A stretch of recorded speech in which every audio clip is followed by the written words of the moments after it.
불교의 아비달마 교리에는 두카, 즉 고통의 세 가지 수준을 구분합니다. 통상적인 고통, 변화로 인해 야기되는 고통, 존재의 조건 그대로가 고통인 것, 이렇게 세 가지로 구분됩니다.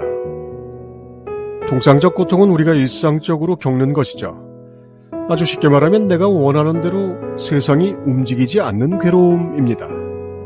정신병리학으로 말하면 욕망과 성취, 충동과 억제 사이의 신경증적 갈등입니다.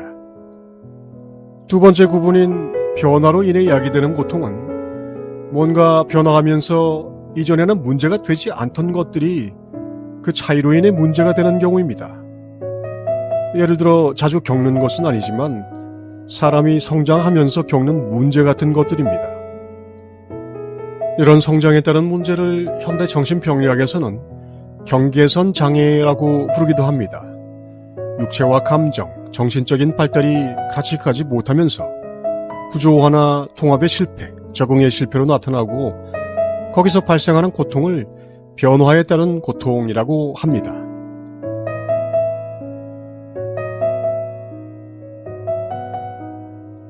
사실 세상의 일들이라는 것은 언제나 변합니다. 그것을 겪는 나도 변하고 세상도 계속 바뀝니다.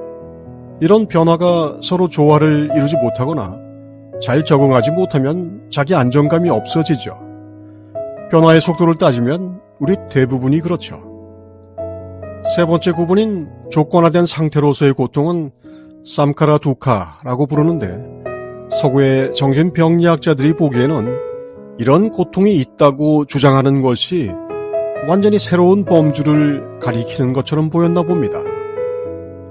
거꾸로 보면 서구 심리학자들의 표현으로 정상적이라고 간주하는 것들이 아비달마의 표현으로는 발달이 정지된 상태라고 해석할 수 있게 됩니다. 심리학자들이 정상적 상태라고 여기는 것은 오히려 조건 자체에 대해 망각하도록 하는 것입니다.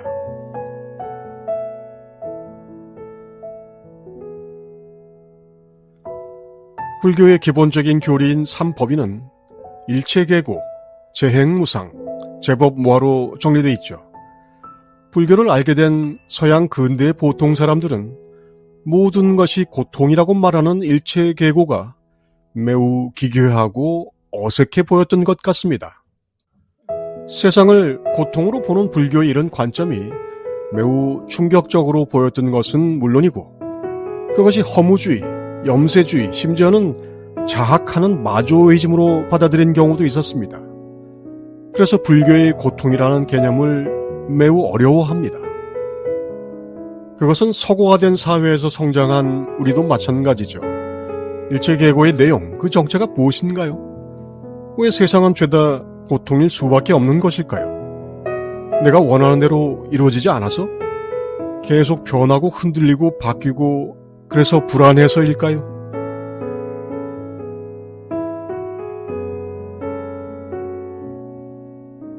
치밀하게 분석하고 정교하게 다듬는 철학적 아비달마는 고통이라는 것이 세 가지 층위에서 일어난다고 구분합니다. 그냥 바라는 것이 실현되지 않는 정도의 일상적 고통과 자꾸 변하는 바람에 기준이 흔들려서 고통스러운 것, 그리고 더 근원적인 것은 존재 자체가 형성되는 조건, 즉 존재라는 그 자체가 이미 고통이라는 겁니다. 나라는 존재, 그것이 생겨난 이유, 그것이 바로 고통의 근원이라고 하는 것이죠. 자, 에고의 정체를 겨우 발견한 상태였던 근대 서구 철학과 인식론, 심리학이 불교의 이 선언을 이해하지 못했던 것은 너무나 당연한 것이었습니다. 나를 부인하라는 예수의 가르침조차도 그들은 2000년째 묻어놓은 채로 있었습니다.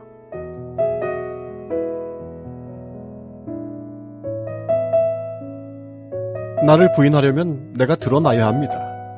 그래서 서구 근대가 자아를 발견해야 하죠.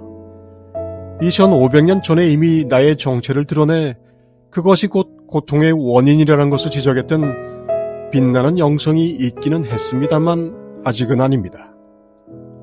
그리고 2000년 동안 묵혀온 예수의 선언을 훤한 대낮에 꺼내놓고 드러내 보이면 나라는 존재 자체가 고통이라는 사실이 불교에 그것처럼 분명하게 드러납니다. 물론 아직도 대부분은 안 보이고 흐릿합니다. 불교를 심리학의 논리로 치환해서 보면 삼카라 두카, 조건화된 고통이라는 개념은 자라는 것이 어떻게 스스로를 고통으로 이끌어 가는지에 대해 선언합니다. 심리학적 전제나 해결책 치고는 매우 과격하게 여겨집니다. 나라고 하는 것이 고통의 근본 원인이라고 조리 있게 밝혀가는 이 과정과 내용이 현대 심리학이 보기에는 파괴적입니다. 자기 개념의 분쇄가 곧 치료라고 주장하니 아무리 봐도 엄청 과격해 보이죠.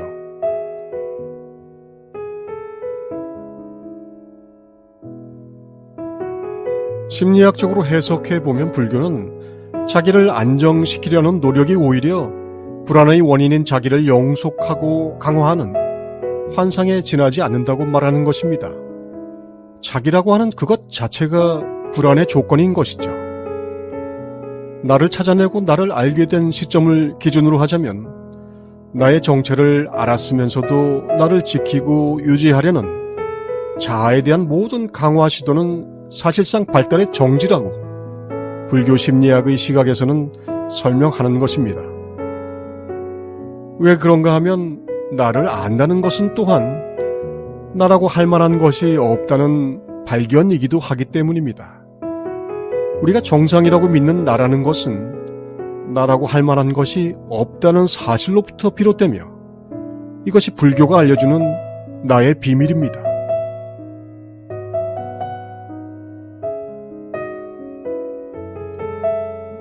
내가 아직 완전히 드러나지 않은 상태에서는 원하는 대로 이루어지지 않는 일상적 고통이나 성장과 발달에 따르는 변화의 고통은 당연하고 그것은 충분히 치료와 위로의 대상이 될 수 있습니다. 대부분의 수행자는 진정한 나를 찾는 길에서 나의 참모습을 찾으라는 위로와 격려를 받고 길을 나섭니다. 그리고 사람마다 다르지만 결국 막다른 골목, 나라고 하는 것의 알지 못했던 실제 상황을 만나게 됩니다. 환상을 걷어내야 하는 실존의 지점에 이릅니다. 내가 진실된 나를 안다고 하는 것은 그 자아라는 것이 처한 실제 상황과 그 자아를 이루는 조건을 똑바로 보는 것입니다. 그것은 사실 그대로 실체가 전혀 없고 지속될 수도 없는 망상적인 고집에 불과합니다.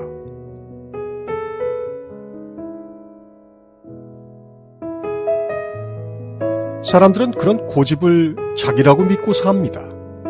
그렇게 지켜야 하는 자기의 실체를 제대로 확인하는 것을 거부합니다. 그래야만 이른바 정상으로 살아갈 수 있습니다. 그래서 사람들이 정상이라고 부르는 것은 영적으로는 발달의 정지에 해당합니다. 심리학이 만들려고 하는 정상이라고 하는 것은 불교가 보기에는 매우 취약한 불안을 무감각하게 느끼도록 하는 것일 뿐입니다. 삼카라 두카, 업장에 휘말려 폭류를 떠내려가면서도 아무런 위험도 모르고 위협도 못 느끼는 무지를 사람들은 정상이라고 부릅니다. 만약 어떤 것이 지극히 정상적이라면 거기에는 아무런 고통도 없어야 정상입니다. 진정한 나를 발견했다고 말할 수 있으려면 나라고 할 만한 것이 없다는 사실을 봐야 합니다. 내가 있는 한 안위와 평안은 없다는 것이 존재라는 조건 자체가 고통이라는 일체계고의 선언이 알려주는 진실입니다.